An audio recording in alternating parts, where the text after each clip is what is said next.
Hebsy, we're live on your YouTube channel. Hello, where am I? There I am.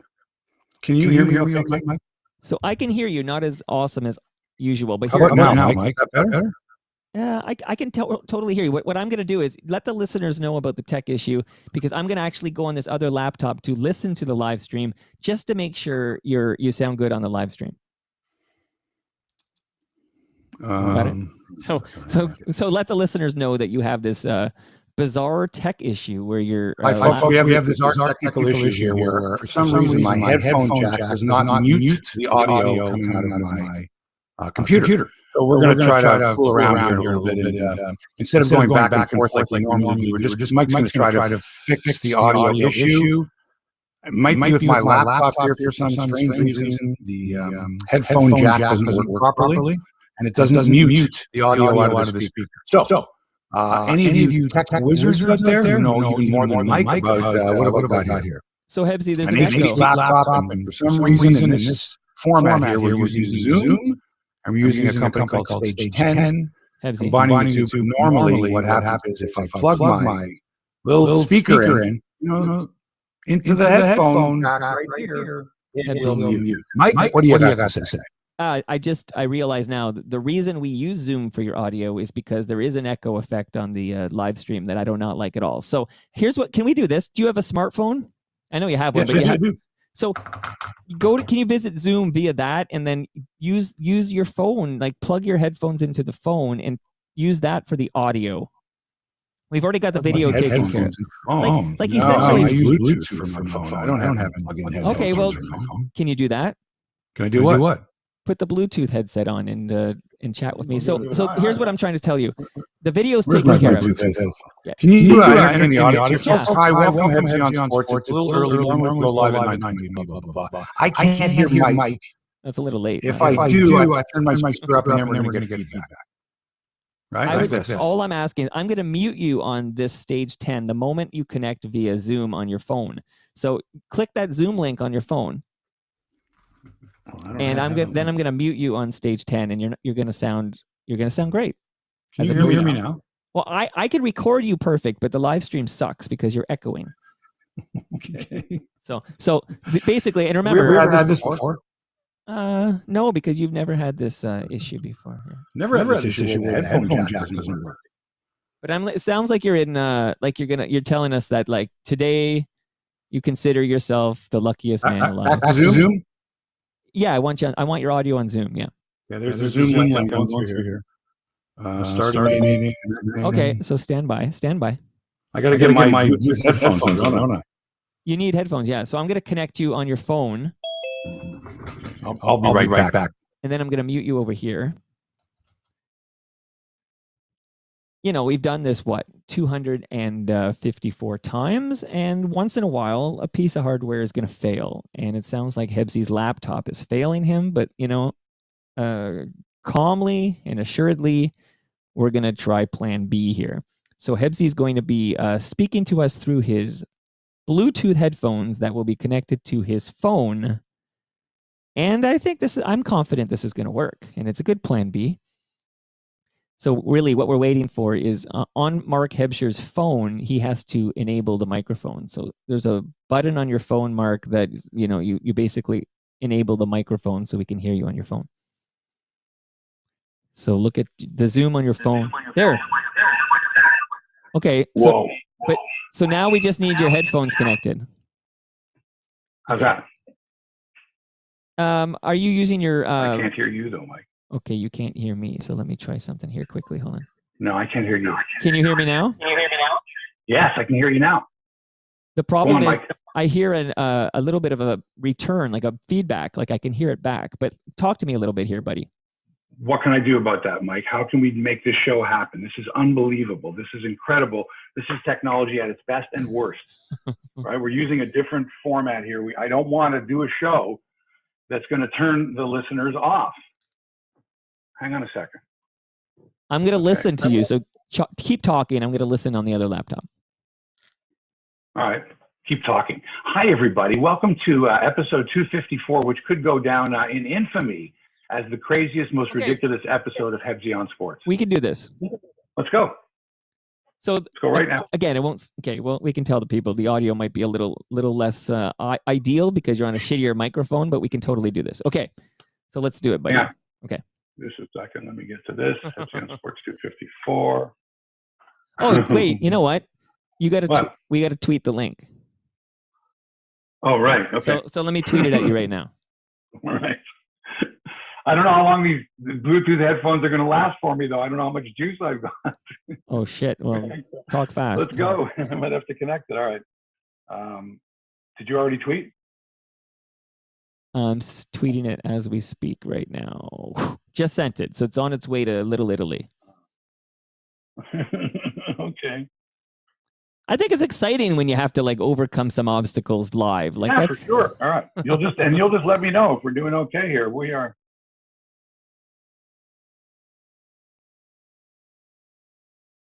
Well.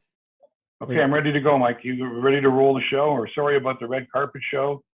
It just didn't. Well, the red carpet show really was for the blooper reel. Hey, right? Gene Velitis wants to know: does he get a discount? Does he get a discount for this episode? Yes, you do. All right. Okay, let's go with this. Okay, here we go. Let's try it out. Okay, I'm recording in 5, 4, 3. The following podcast is proudly sponsored by Crosswinds Golf and Country Club in Burlington. For 12 consecutive years, they've been voted Burlington's #1 golf club, and it's obvious to see why. The course is always in excellent condition, unlike some courses we know around this time of the year. The views are spectacular, especially in the fall. And you know what? Crosswinds is ready to talk to you now about weddings and banquets and tournaments in 2022 and 2023, because the facilities are going to be fully open soon. And Crosswinds facilities are second to none. So why shouldn't you experience their outstanding customer service? It's not just a golf course. Go to crosswindsgolf.com, book your tee time now, and don't forget to tell them that Hebsy sent you. Now, Mike, let's start the podcast.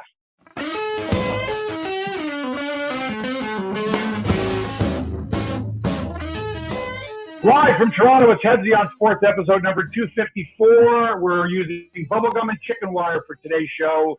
I won't even explain what's going on. If you're an expert at all on, and if you're watching us live or listening live on YouTube, please get in touch. I've got an HP Intel Core 15, blah blah blah blah laptop, and when I plug the headphone jack into it, it doesn't mute anything. It still comes through the speaker on the laptop. And I've tried various devices that have this that fit right in, and it's not working. And normally that's how, I mute Mike so he doesn't come back through here and we get feedback and all that stuff. So we figured something out, but I don't know how long the battery in my Bluetooth headphones are going to work. So we got to get to the show. So here's the deal. All right. I'm Mark Hebsy. That's Toronto Mike. We got a ton of things to get to. Leafs, their quest to avoid another playoff disappointment. What if the Leafs don't make the playoffs this year? What if that happens? One thing for sure, they've got to start better. A lot of concerns about this team, a lot of them. Another big name in sports media retires or is forced out. We're not sure. We'll find out. Canadian soccer fans still basking in the glow of Fonzie's goal and Canada's pummeling of Panama. Are you a fan of The Sopranos? If so, I got some great trivia that I found out the other day. Did you see Wayne Gretzky on TNT? What did you think? Do you like the way Sportsnet has rearranged their hosts and panelists on the hockey games, the couple games you've seen so far? Should the Blue Jays be interested in a manager whose team won 17 games in a row in September? Or should they stand pat with Charlie Montoyo? He's a nice guy. We got the championship series matchups in baseball as the Dodgers catch a break from the umpires. Lots and lots of sports media talk. First, let's say hi to Toronto Mike. Hebsy, audio note. I have a question. So obviously we moved you to the phone, and that's why you don't sound very good. Normally you sound fantastic, but I'm curious, why is that phone sounding so tinny? Are you using the speaker phone, or are you actually using your Bluetooth earpiece? Well, I'm hearing you through my Bluetooth. I don't think that. Obviously. I don't believe. I do not believe the microphone on your phone that we're hearing you from is that ear set. I think it's like using your speakerphone or something. Like, is there any way you could just quickly look and see what microphone is being used by your phone? How do I find that out, Mike? What do I do on my iPhone? Oh, see, I don't know. How do I do that? The speaker, like, is this better if I talk like this? No, but where is the phone? Let me see it. Hold it up for me. Where is your phone? Right here. Okay. Okay, there it is. Hello, phone. My phone. Okay, just... Here, I'll take it out of the case for you if you want, eh? I'll undress it for you. What kind of a headset is this that you're using? It's a titanium by Aftershock. Bluetooth headset. Okay, because I'm used to, like, I hear people using their Apple, and it sounds much better than this. You know what? I think we just, for this episode, people have to realize it's going to sound like Hebsy's on the phone, but you could totally make out every word you're saying. So we're going to rock and roll. Wait. Yeah. The other way, Mike, is we can go back to using the speaker and everything. It's just we might get some feedback off the speaker because my damn doesn't work. How does that, folks? Yeah. Tell me about that. Has that ever happened to you before? You go plug the headphone in, but it doesn't mute the speaker at all. In effect, doesn't work. Then you try another device, totally different jack, in the same, speaker hole there, right? Whatever, and still.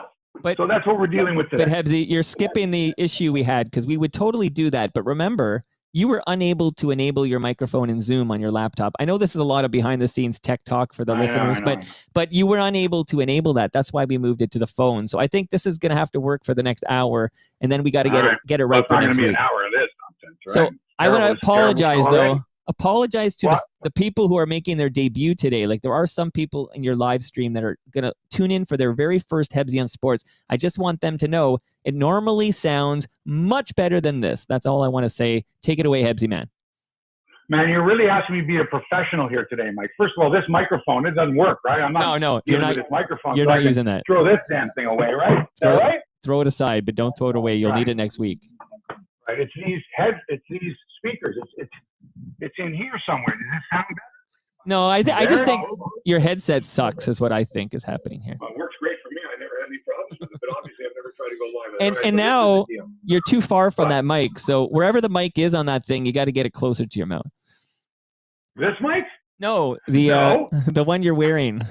The one I'm wearing. Yeah, like this one here? Yeah, where is the mic on that thing? I have no idea. Can you visibly see it? The microphone is up here. I speak into it and I hear people hear me on the phone. Oh, stop right there. I didn't know. Because you sounded okay that last bit better than... You got to find out where that mic is and keep it close to the mouth, and then we're going to rock and roll here. Oh, my God. This goes in the ears. Where the heck's the microphone? What are you talking about? This is how I wear it. You see? Look. All right. Well, unbelievable. I feel like this isn't going to work today, Mike. Well, no, keep going. Now. I feel as if the show's not going to work today. It's not going to work. I hear you loud and clear. The technical problems. We're going to have to fix the technical problems, or you're going to have to carry the show. I could always do that, of course. I could talk to the Rod Black thing for sure. But you're fine. Keep going, because I think they'd rather hear bad Hebsy than good Mike. Yeah, well, this is just wrong, and I'm really upset with this because this doesn't normally happen, obviously, and I don't understand how you can plug in the headphone jack and it doesn't mute the audio. So that's the thing that's on mine, because that's simple stuff. I don't need an MIT expert. It's like you plug into there, you hear through here instead of through there. Right. So I've got the unwired, I've got the wired, I've got the Bluetooth. Obviously, the speaker's not good enough on the Bluetooth. All right, where was I? All right. Well, oh yeah, The Sopranos. So I'm listening on these Bluetooth speakers, as a matter of fact, the other day to Talking Sopranos, which is a fantastic podcast that does deep dives into every single episode that they've done. And I'm now rewatching The Sopranos because I want to see the new movie. I'm rewatching with my girlfriend who's never seen it before. So I'm listening yesterday, and during the course of the interview that they're doing with one of the producers of the show, actually it was the casting director. And she says, oh yeah, the part of Hesh was Jerry Stiller. Wow. We auditioned Jerry Stiller. Jerry Stiller was going to be Hesh. Jerry Stiller had signed on to be Hesh. We're starting Monday. We're going to record the pilot, blah, blah, blah, blah. And we got a call Friday saying that Jerry Stiller took a commercial. He's taking a commercial gig. He's going to be shooting, because I guess he didn't think much of the Sopranos plot or whatever. Maybe it wasn't very much money, but whatever the deal was, Jerry Stiller backed out like on a Friday. So she's telling the story. I think it's Walken and Jaffe were the two ladies who were the casting directors. So they dealt directly with David Chase, who was the producer. And they're like, oh my God, Jerry Stiller just dropped out. Who's going to play Hesh? And they so it's the weekend. They're making phone calls, and they make a call to Jerry Adler's daughter, who is a top agent. And they say, "Look, where's your father? We need to get in touch with him. It's like a Saturday or a Sunday, and he's up in the Hamptons or something like that." Anyway, they get in touch with him. They say, "Look, here's what happened. Stiller dropped out. You're Hesh. Report Monday morning." And of course, that's what happened. That's a wild. Jerry Adler became Hesh with like 1 day's notice, and Jerry Stiller did a commercial, whatever it was. So this is before King of Queens, right? Oh, that's a good question. King of Queens. Okay, so this is 97 when they shot the pilot. When was King of Queens? It was after that, for sure. I'll Google it right now, but I think it was after that. But interesting. Yeah, interesting, eh? Well, you know what? King of Queens started in 1998, so maybe that's what he went and did instead of Sopranos. No. He did a commercial, and I mean, I guess after that, perhaps he got that gig, or he'd already had that gig. I don't know how many episodes he signed on to be Hesh for. Maybe it was just for the pilot, because in the pilot they changed a few people in the pilot to the regular series. Wild. Anyway, that's my Sopranos trivia. And by the way, and I have to say, besides your podcast, Mike, Toronto Mike, talking Sopranos is addictive. It's just fantastic. Anyway, there you go. By the way, do you know who the greatest Jewish athlete of all time was? I know you're not Jewish, but that doesn't mean that you know these things. Hank Greenberg. He would be right up there for sure. He'd be right up there with the likes of Sandy Koufax, Bobby Rosenfeld. But in fact, I reveal who the greatest Jewish athlete is in this week's edition, or the new edition, online edition of the Canadian Jewish News. Woo. It's thecjn.ca, thecjn.ca, for my article on the greatest Jewish athlete of our time. It's the first of a 4-part series. Why write a book when you can do a 4-part series? And you know the editor. You're on a last name basis with the editor, so that's good. Well, he's going to be upset if you don't name check him. Yeah. Well, Mark Weisblot, our friend, your friend too, 1236, right? Never heard of him. Yeah, he's never heard of you either. All right. Mike, there's no doubt that the Toronto Maple Leafs are better than the Ottawa Senators. Am I right? Am I right with that? Yes. They're more talented. They're more experienced. They're certainly more highly paid. But if the Leafs were playing a back-to-back, or when the Leafs played a back-to-back, and Ottawa had just signed Brady Tkachuk to a 7-year, $56 million deal, the stars weren't aligning for the Leafs, is what I want to say. It just, second game of a back-to-back, you're starting Peter Mrazek, who didn't have a great start, and then Brady Tkachuk, and this black cloud, it had been all over Ottawa for weeks and weeks. He hadn't signed, the cornerstone to the team, and he signs that day, the day of your home opener, and the Leafs are coming to town. And then he shows up in the first period, and he waves to the crowd in Ottawa like he was the Pope or a member of the royal family. And then the vibe in the building changes for the better, and before you knew it, the Sens had scored 1, 2, 3 times. The last goal of which crossed the line with less than 1 second to go in the period. Yikes. Wow. And it all started with that lunkhead Pierre Engvall. The other night against Montreal, he ices the puck with 12 seconds to go, and the Leafs clinging to a 1-goal lead. Ices the puck? Who does that? Last night he makes a terrible Galchenyuk-like. What is it? Galchenyuk-like pass. Right. Terrible pass in his own zone that leads to Ottawa's first goal. And by the way, have you noticed how many people put down, with a giveaway, terrible giveaway? Folks, a giveaway is a giveaway. There's no such thing as a good giveaway and a horrible giveaway. It's a giveaway. So just say terrible pass or giveaway or turnover. But it doesn't have to be a terrible turnover. An egregious turnover. It's a turnover, all right? Department of Redundancy Department. Anyway, 3-0 after one period. Does Mrazek get pulled? No, because Campbell played the night before. He's tired. And then the Leafs come back in the second, and they improve, right? But thanks to Mrazek, who was Mrazaculous or whatever, he stops all 14 Ottawa shots. And then at the end of the period, he tweaks his groin. Now, last year, early in the season, Jack Campbell tweaked something and was out for weeks. And now the first game of the season for Peter Mrazek, he tweaks his groin. That's not something you come back from quickly. So now we got goaltending problems again. And now you got to bring in Jack Campbell for the third period. And on the bench is the Zamboni driver in Ottawa, I think, is the backup. I don't know. They never showed. And then the Leafs come back. Spets on the power play, and then Spetzer to Nylander. And in the 9th minute of the third period, the Leafs have come back from 3-0. It's 3-2, and now they're going to win. They're going to win. They're pumping shots at Anton Forsberg, but Forsberg is a force. Stopping 23 of 25 in the third. 46 of 48 overall. Sens win 3-2. Sens win. Now, folks, if you're taking 48 shots on goal every night, you've got to come away with more wins and losses over the course of the season, right? Right. You got to. So kudos to Forsberg for stealing 2 points for the Senators. Now, Mike, it's too early to tell if this Leafs team is made for the playoffs, especially with Matthews still sidelined with a wrist injury, scheduled to make his debut Monday at home against the Rangers. Coming up, the Leafs get Ottawa tomorrow night for the rematch. The Battle of Ontario. I never liked the way that sounded. It just sounds forced. The Battle of Ontario. It's a provincial rivalry. These two teams, 6 hours apart by car, an hour by plane. They're not. It's not a rivalry. It's not. Stop it. Battle of Ontario. La guerre d'Ontario. Stop it. Hey, did you hear the story of Tyler Bertuzzi? Remember we talked about Tyler Bertuzzi, unvaxxed of the Detroit Red Wings? Right. Not allowed to come to Canada, of course, because he's got to be vaccinated. Well, you don't have to be vaccinated, fully vaxxed, I guess, to go into the Joe Louis Arena or the Little Caesars Arena, because he did and he does, and he scored 4 goals last night for the Red Wings. 4 goals, most goals by an unvaxxed player in NHL history. And they still lost to the Lightning 7-6 in overtime. Detroit was leading 3-0, 4-1, and 6-3 in the third. First time in NHL history that a player has scored 4 goals against the defending Stanley Cup champions in the opening game of the following season. Did you know that, Mike? Never before have the defending Stanley Cup champions in their opening game allowed 4 goals to a single player until last night. That's mind-blowing. It's not. It's just one of those ridiculous little things I had to throw in there because it's true. Because somebody looked it up.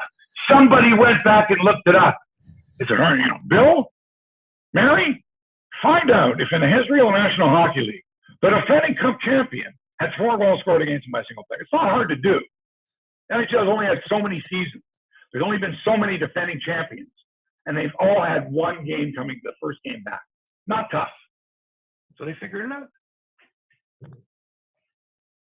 Is the audio any better? Well, what amuses me mildly is that William Shatner sounded clearer when he was in outer space than you do from Little Italy. So you're completely legible, but it's like listening to somebody talking on their phone, like a speakerphone or whatever. So it's not going to be up to our typical standards, and listeners know that. But this is episode 200 and whatever. I think you can be forgiven that we had an emergency situation today, and we'll fix it for next week. But yeah, I think you can proceed. Like I can hear what you're saying. It sounds like you're on some crappy phone.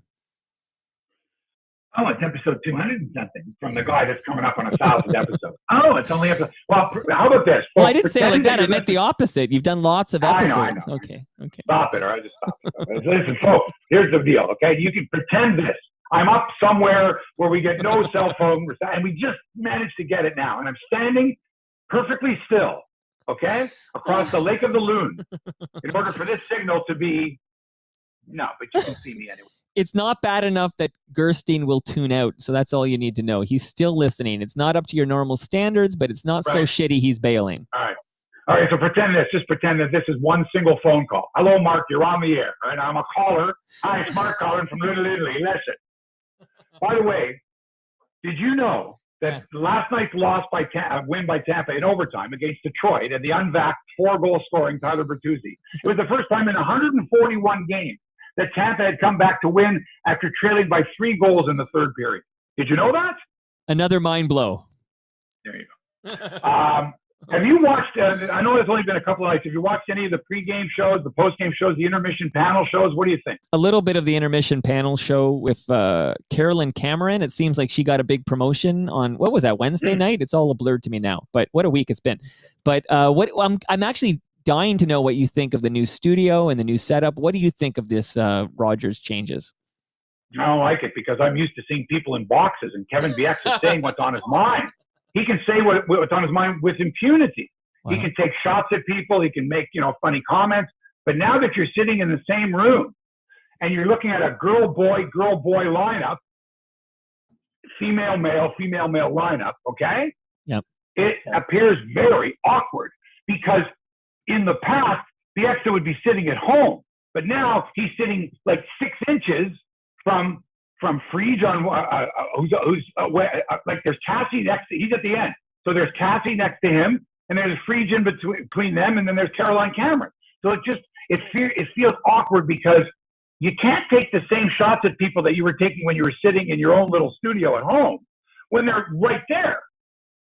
Am I right? No, that's a great point. Yeah, you got more courage when you don't have to look them in the eyes in the same room. Absolutely. And I didn't like the way him and Elliot started kind of trying to one up each other, sniping each other with, oh, well, if I was Elliot Friedman, I don't like that kind of thing. And I don't personally like those. I don't think they know each other well enough, or the audience is comfortable enough for these guys to be doing a Shaq Charles Barkley shtick, or a Kenny the Jet and Shaq shtick, which they've been doing on that show for years on Inside the NBA.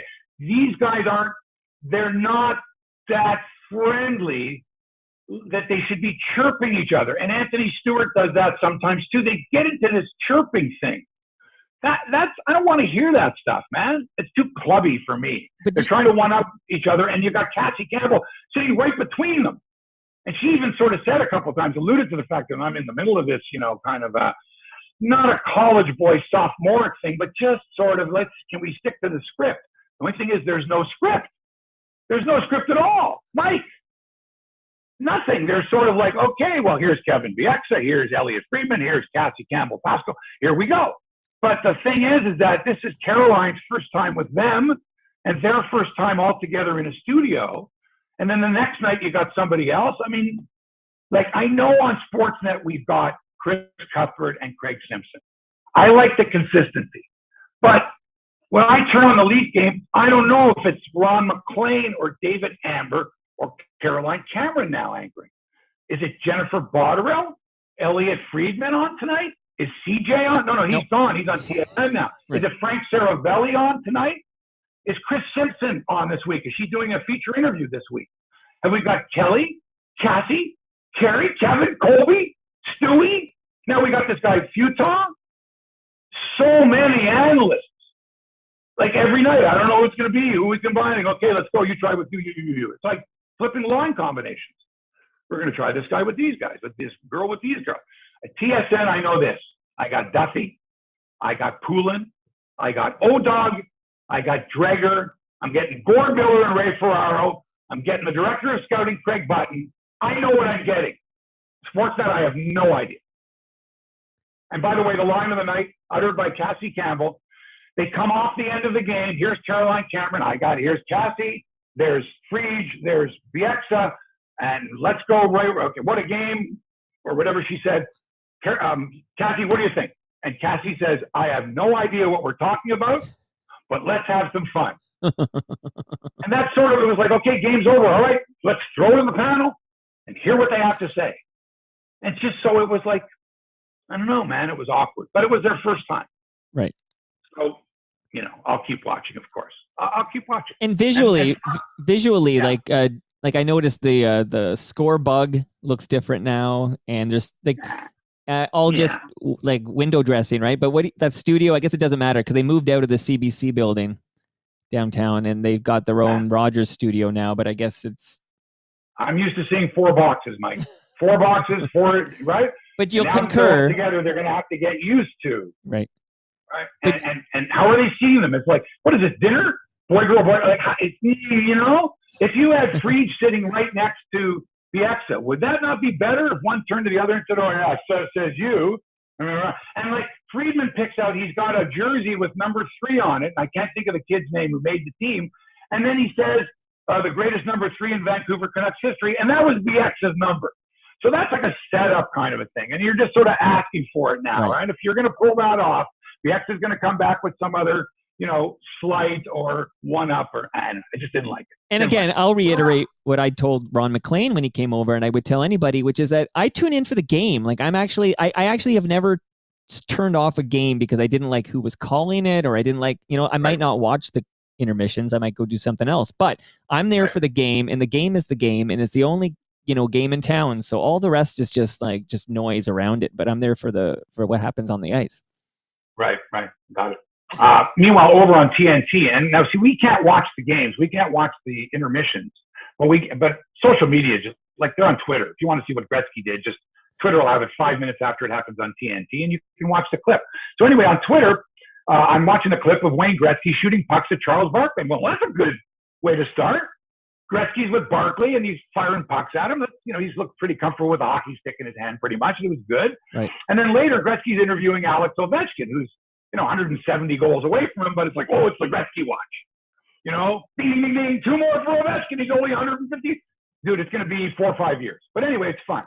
So when they're doing the interview here, here's Wayne, and he's on camera. He's in a box, and Ovi's in a box, and Wayne goes, hi, Ovi. Wayne here. It just was it's Wayne here. But it would have been great if Ovi went, Wayne? Wayne who? Wayne who? Hey, I got a comment on your YouTube channel about Wayne Gretzky. Eugene says, it's about Gretzky on TNT. Why was he dressed like someone's granddad going out for a night at the Canadian Legion? And yeah, they made fun of him. And who replaced his hair with that lump of black tar on his head? Yeah, well, it's okay for other people to make fun of someone's appearance. And they made fun of Wayne on the show because he had a vest on, and it was hot in there, and he's shooting pucks, and he's starting to sweat, that kind of thing. And here's another thing. I don't know if I ever mentioned this to you. Yeah. Gretzky can sweat. Some people don't sweat a lot. Yeah. Some people sweat profusely. Right. Gretzky's in the latter category. That's all I'm going to say. And you would know. You would know because you did those intermissions with him. Ruined a pair of pants. Ruined them. I never did ask him for the cleaning bill. Ruined them. He sweated all over them.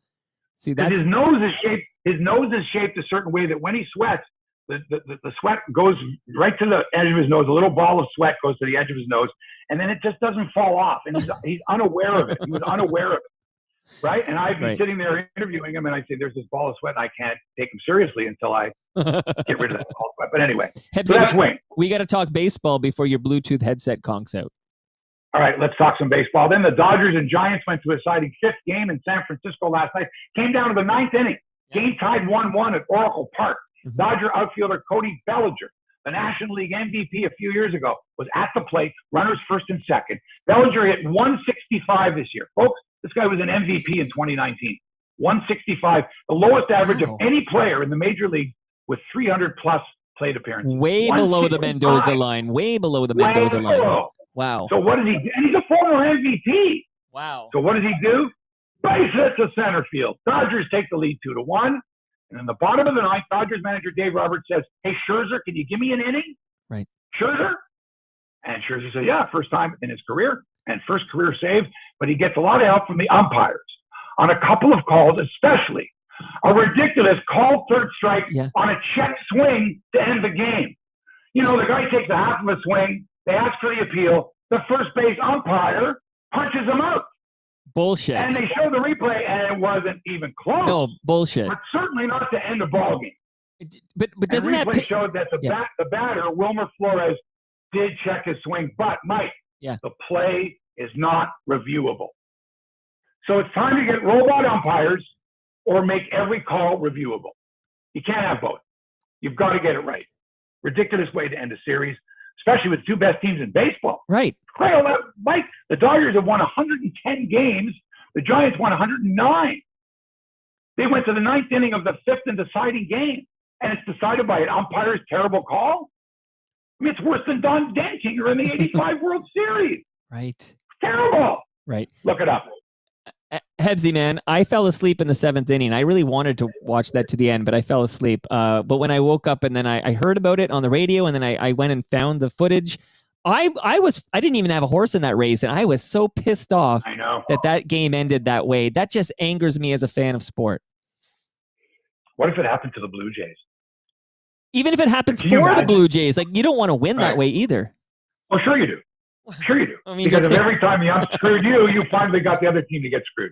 Okay, so here we go. Tonight, championship series, Red Sox, Houston. I hate both teams. I hate them with a passion, both. I don't know which one I hate more. Yeah, it's a tough one. I want to see. I don't want to watch the game. I want to see them fail, both of them. How does that work? Ugh. You know, Hebsy, I actually, my thoughts quickly, and then back to you, of course. But since I'm on the good mic, I'm thinking I have to root for Houston in this. That's how much I dislike the Red Sox. Like, this is one of those Sophie's Choice things. It's impossible. But I think I need Houston to go to and then get swept in the final by whoever wins the National League. Dodgers, yeah. I'll take Houston and the Dodgers. The Dodgers play, they got to go to Atlanta tomorrow for the NLCS opener. So you win 110 games, you win 106 during the regular season, but you don't win your division. And now you got to start on the road, 7-game series. And they did start on the road in San Francisco, and they were favored to win the series, by the way. People thought that winning that wild card game against St. Louis just gave them the momentum. You know what? They could be right. So they go to Atlanta for game 1 tomorrow in the NLCS. I'm going to take Houston and the Dodgers in the Fall Classic. Meanwhile, the St. Louis Cardinals, a team that won 17 games in a row in September, pulling them into a wild card game when everything had been lost, fired their manager, Mike Shildt, yesterday. Now, if I were the Blue Jays, and I'm not, but if I were, I might make a call to Mr. Shilt's agent. Hi, Mike, do you think you could get this Blue Jay team to win 17 straight in September like you did with St. Louis, a team that has way, way, way, way more talent? Do you think you could do that? Maybe get us into the playoffs? Yeah? All right, let's talk. Just saying. Just saying. Well, you 17 wins. Thanks for coming out. Made it to the playoffs. Got beat in the ninth inning of a single wild card, single elimination game, and they fire you because of philosophical differences. Hey, I tell you what, if I'm the Jays, I might take on this guy's philosophy, whatever it is, getting a team to win 17 in a row in September. Pretty good. But I think you'd let me manage the Jays at this point. But I will just say this before we move on to our friend Rod Black. I will say that Shildt happens. Yes, very good. Not that good, actually. All right, so Rod Black makes an announcement yesterday, midway through the CFL season, 6 weeks or 7 weeks into the CFL season, just before the start of basketball season, that he's leaving TSN and Bell Media. What do you know about this, Mike? So I actually know quite a bit because unlike the rest of the lame stream media, I just thought it'd be fun to say that. But I actually Rod phoned me when I was on my bike ride, and we had a little chat off the record. And then I said, hey, can you say something that I can publish on the Toronto Mike feed? And he said, yeah, we arranged a call for later yesterday. And I recorded the call. So essentially, unedited, the complete call I had with Rod Black is the latest episode of Toronto Mike. And you can hear from Rod Black yesterday. But in a nutshell, this was not a sudden thing. Like, he didn't get the tap on the shoulder and say your last day is on, Thursday or whatever. It's been in the work for months, but he was very clear without saying the exact words. It was very clear that this is the way the industry is going. And he got a good settlement that's made him happy, and he's ready to move on and do something else. But this sounds like something similar to who are the two guys, Jim Hewson and Michael Landsberg, who are essentially, you're making a lot of money and they're trying to get rid of these big salaries. Bell and Rogers are both trying to get rid of these big salaries. Right. It's been a good run. Thanks for everything. You leave head held high and with money in your pocket. Right. Exactly. Okay. All right, good. Well, listen, Rod's a really nice guy, and I wish him well. But this is the way the industry's going, and I can't say it was a surprise. And not because of Rod, right. Just because of, look, if you're making a lot of dough, and you've been around for a long time, and you're an old white guy, you're not going to be in this business for much longer. You could almost take the skin color out of it, because I feel like it's simply like you've been around for decades, you're making big money, and we want somebody to do this for half that cost. Right. Like, I mean, I guess it's because when you throw an old white guy makes it easier for people to say, does. Okay. It does. Okay. Rod's almost 60.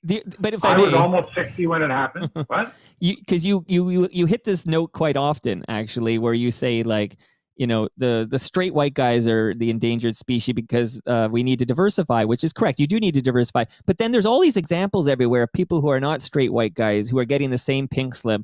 And a guy I'm thinking of just right now is that we just talked about Scott MacArthur being let go from probably making too much money on the morning show, and Scott's not a straight white guy, so it's not all about diversity. No, we didn't say straight white guy. You said straight white guy. I said old white guy. Okay, true. I right? said straight white guy. Right. Okay. Anyway, All right, so let's not. That's neither here nor there. Let's talk about play-by-play guys not going on the road. Like Joe Bowen and Jim Ralph aren't going on the road, right? And see, this has a lot to do with it too. It's that you send somebody on the road, and you add that up to however many games your station is doing, how many people are going on the road, what the costs are, and we went over this on the last one. And with Joe Bowen and Jim Ralph not going on the road for any of the Leaf Road games this year, and by the way, I listened last night, you can't tell. They do a good job with the audio mix. I'm listening. Joe sounds like he's right there. He's there, and right? He's doing it off a monitor. And last year, Ben Wagner didn't do any games for a while, and then when he did, he didn't go on the road to do any games.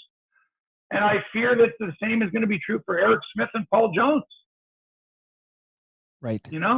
Sort of like this is the way the industry's going. It's like if you wanted to be a play-by-play, I wanted to be a play-by-play guy growing up, but I didn't want to be, I want to be the guy. Please let me sit at home and describe the games from home. I wanted to be most of the thing of being a play-by-play guy is you're at the game. You're a witness to history. You're there to describe it for those who aren't there. And it's just, I don't know.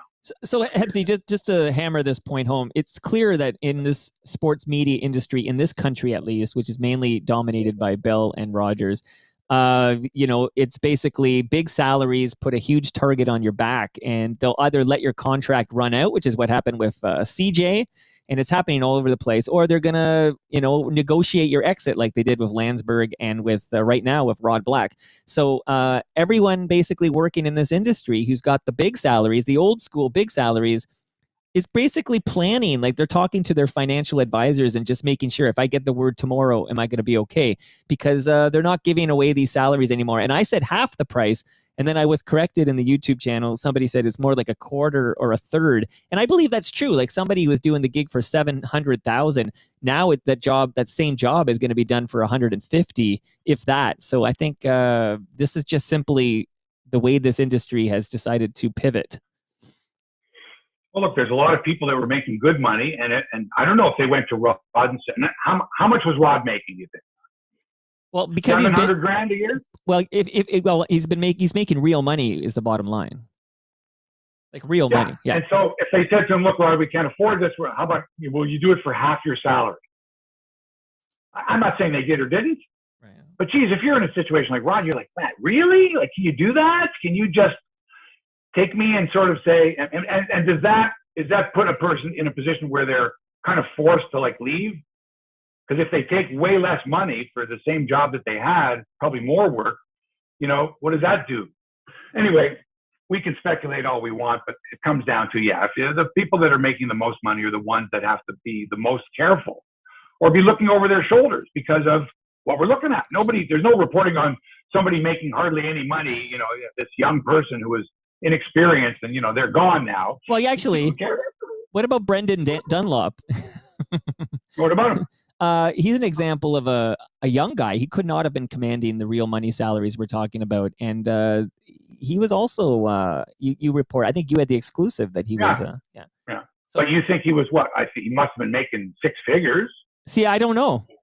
I don't know either, but I mean, I don't know if that was a money thing or they just didn't have enough work for him or whatever the case. Remember, it happened during the pandemic too, where you're like, you can't tell how much work this person's doing. How often do you see that person on the station or that person? Or how did that person get a job? Or is that just a backup person? Are they producing on the side? But anyway, if you're making good dough, you better be really, really good at your job and you better have a long-term contract. Any prediction on who's next? Like, will we hear that Ron McLean is doing his last year? God, no, I would never do that. Never. That's very macabre, I think. That's very... like you're the Grim Reaper. No, I don't like that character you're on the character in The Sopranos who's always talking about guys that get cancer and then die. Oh yeah, so and so he got cancer, he died. Like, ooh, I wouldn't want to be that. Grim Reaper. Who's next? Hey, Hebsy, who's next? Who do you think is going to get fired next? No. My apologies. I'll edit that. I'll edit that out of the podcast. Don't worry. There's no editing on this podcast. It's beyond editing now. Canada and Panama. Yes. Same night as the Leafs opener against Montreal. Which one did you watch? I'll be very honest with you, and I'm shocked at this to this day, but I totally watched Canada versus Panama. And when I did tune into Leafs and Habs, I found it boring by comparison. And I just went and watched Canada and Panama. And I had to steal the stream. I didn't actually get it over the air through my digital services. I had to steal a stream for Canada versus Panama. And I still did that, even though the Leafs and Habs were through my Bell Fibe. But yeah, I watched the soccer. What do you think of the way they do the play-by-play, the enthusiasm, the energy on that compared to other sports broadcasts that we've been watching? It was exciting, just a full BMO full of Canada fans, and the nature of that game and how it exploded in the second half. And I enjoyed it so much that I didn't watch the Leafs opener, which I think. No. You missed the point. Yeah. The broadcast. Okay, well, let's hear your thoughts on it again. I'm asking you. What did you think of the broadcast? I enjoyed the broadcast. Did you think that they were a little over the top as Canadians, or should that be the way it is? Oh. That when it's Canada, that the announcers should be over the top the way most other countries are. I never have any problems when the team I'm rooting for, if when there's enthusiasm for the team I'm rooting for. No, I didn't have a problem with that at all. Did you? All right. Well, I just, only because I'm not used to it. It's sort of like, forget about being objective. Just root for Canada. Like, just go over the top about Canada. You know what I mean? I'd like to see a little more balance. I get the excitement of it. I get it. But Hebsy, man. I guess we've got to be cheerleaders when we're rooting for our country. But didn't you watch the Olympics? Yeah, sorry. I'm sorry for talking over you there. But when we watch the Olympics, right? You know, it's all about Penny Oleksiak down the final lap or whatever. We kind of expect it. I expect it, and we enjoy it. There's some objectivity there, right? It's not full out 100%. Canada can do no wrong, and every time there's a problem, it's a major issue. That's all I'm saying. Is that I listen, and I like Gareth Wheeler. And I like, I can never remember his name. I can see him now. Oh, it's going to drive me crazy. Why can I never remember this guy's name? He's Terry Dunfield. Whew. And there, it's almost like, look, you guys, because the station they're working for is a Canadian soccer station. It just so happened that the game was on Sportsnet or Sportsnet 1 or something like that. Anyway, right. And so I found it to be really over the top, like really over the top. Okay, but Hebsy, it's sports. It's not news, right? You don't need objectivity in your coverage of the game, right? That's more for analysis. You don't. You just presented and I gave a whole monologue earlier about how I'm there for the game. Like, I don't care who's calling it particularly. I don't really care who the color analyst is or whatever. I'm there for the game. I was there to watch the soccer match. I got you, okay? You're just completely going totally against me, okay? I'm like fighting with a fucking dog with a bone. So forget this, okay? Well, I didn't know we were fighting. We're done. We're done with the discussion. All right. You won't answer my questions, okay? And then you're taking what I'm saying, well, I don't watch for the announcers. Bullshit. We're just talking about announcers, okay? And I'm telling you that I thought these two guys were just over the top during the broadcast. That's all. Tone it down. Just dial it back a little. Right. I get it. Right. We all want Canada to win. You guys are Canadians. Okay, this program is going to be fabulous. We're going to go to the World Cup. We hope, but just dial it back a little. That's all.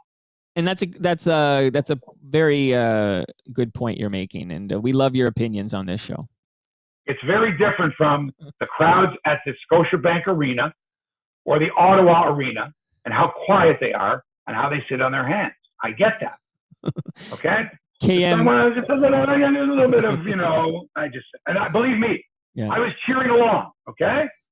But as a broadcaster, a former broadcaster, a podcaster, a former sportscaster, a former play-by-play guy, I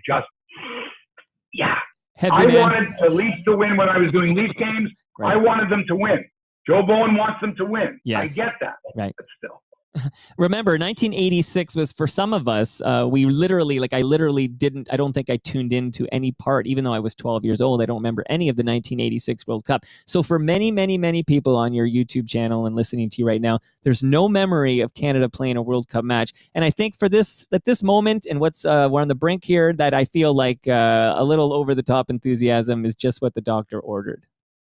If you say so. Okay. The fallout in football, the fallout from the John Gruden firing, which we never discussed because it happened like a day after we last reported. Hundreds of thousands of emails have been poured over, investigated. And the relationship between John Gruden and Bruce Allen, the former president of the Washington Football Club and the son of the great George Allen, who maybe wasn't so great, this relationship was way too buddy-buddy.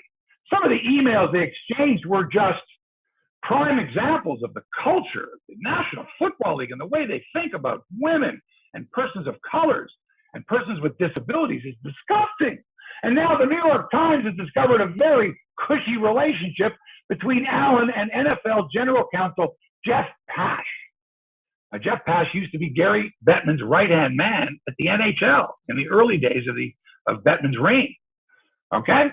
So in this case, Pash protected his friend Allen and allowed this culture of exclusion and racism and misogyny to continue in the NFL, to the point where Pash actually helped the Washington team avoid big fines by rescinding them at the last minute.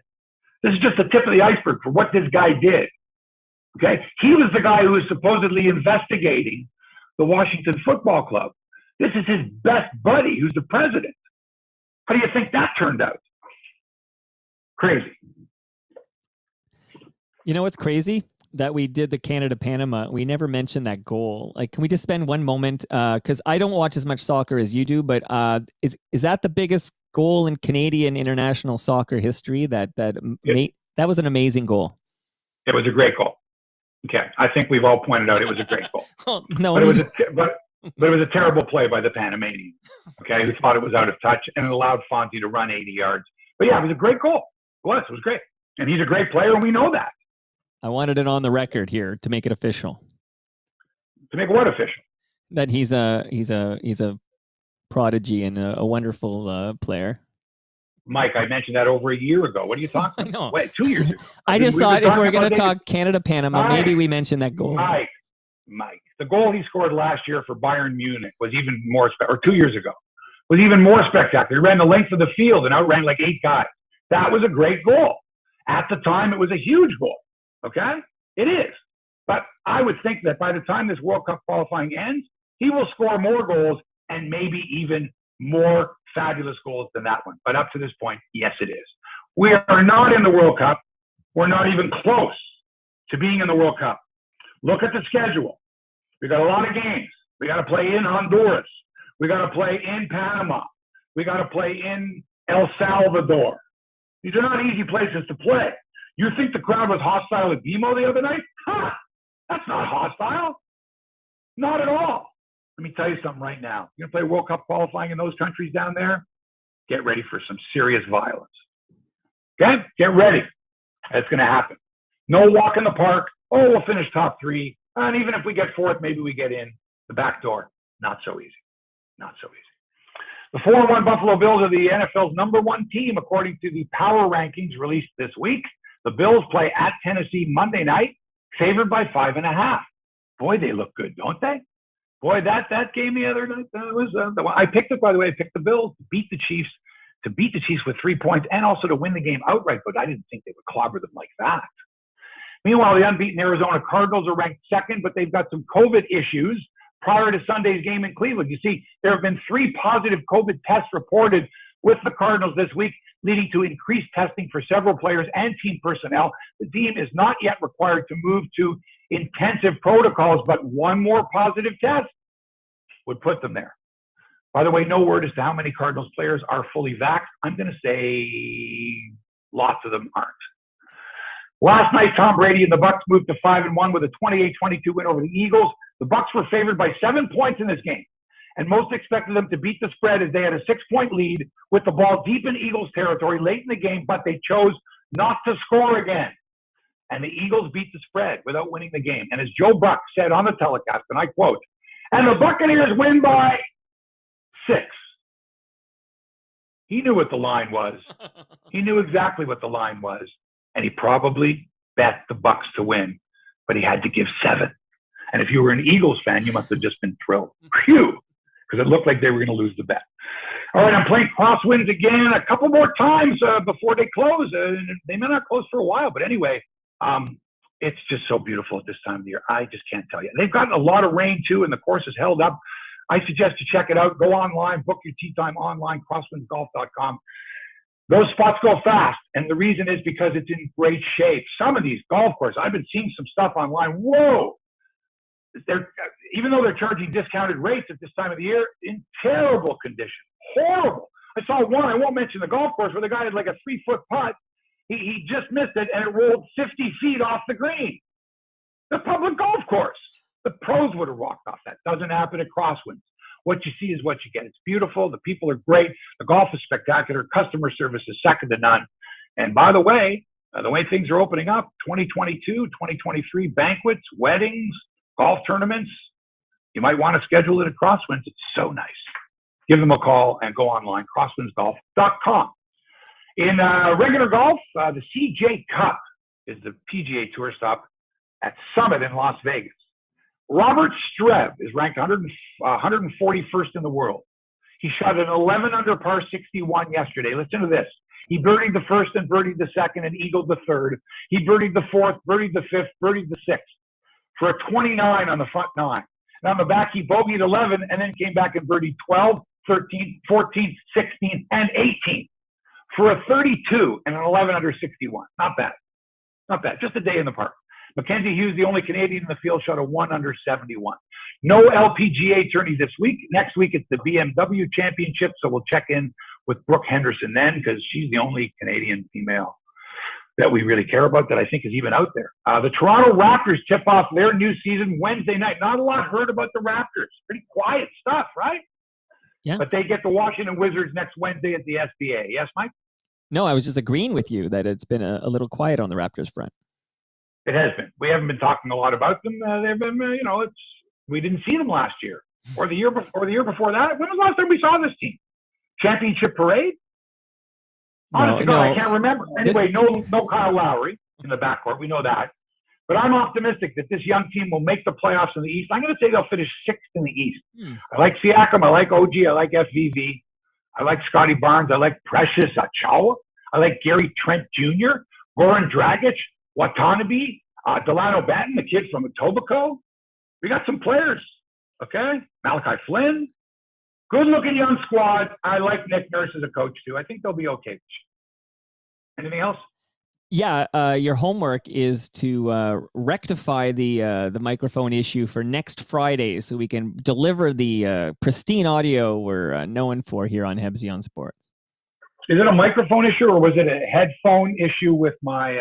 Well, there were two issues since we're doing the notes here. The two issues, one is that after your reboot of the laptop, which is always the first thing you do in those situations, you were unable to get your microphone to work with Zoom. Otherwise, we would have done it there because then at least we're hearing your good mic. So that's why we left your laptop. So the issue that caused the reboot in the first place is that your headphones weren't working when you plugged it in. So we got to make sure that laptop is in working order for next Friday's Hebsy on Sports. Right. Okay. That's it for episode 254, which will live in infamy as the episode with the poor audio quality, but the great content. Great content. Would you rather have great audio quality and shitty content? You know what I would rather? I'd rather you had any headset, and I thought you owned AirPods. Did I dream that I saw you with AirPods in your ear once? I'm right here. So, but those would have said that the mic on those would have sounded way better than this whatever you're wearing right now, which sounds like you're calling in from Mars. All right, that's it for this edition from Mars. Thanks to Toronto Mike for production and inspiration. Hit him up at Toronto Mike. Thanks to our longtime sponsor, Crosswinds Golf and Country Club in Burlington. Can you hear me now? Great golf, great views, great customer service. Book your tee time online today by going to crosswindsgolf.com. Don't forget to tell them Hebsy sent you. And a reminder that my 4-part story on the greatest Jewish athlete of all time is available online at thecjn.ca. Are we Gentiles allowed to view? Are we allowed to? Jews only. Restricted, okay? No Gentiles allowed. Of course you can. We are the most inclusive people in the world because we were excluded from everything. Right. How can we possibly open anything up that's exclusive to Jews? Honest to God. That's against our principles. We were persecuted for years, hundreds and thousands of years. We weren't allowed in. naturally we're the most welcome. So if you want to read about the greatest Jewish athlete of all time, and you're not Jewish, come on! What could hurt? Thanks for allowing us into your headspace. Back with another episode of Hebsy on Sports next week. Until then, so long for now.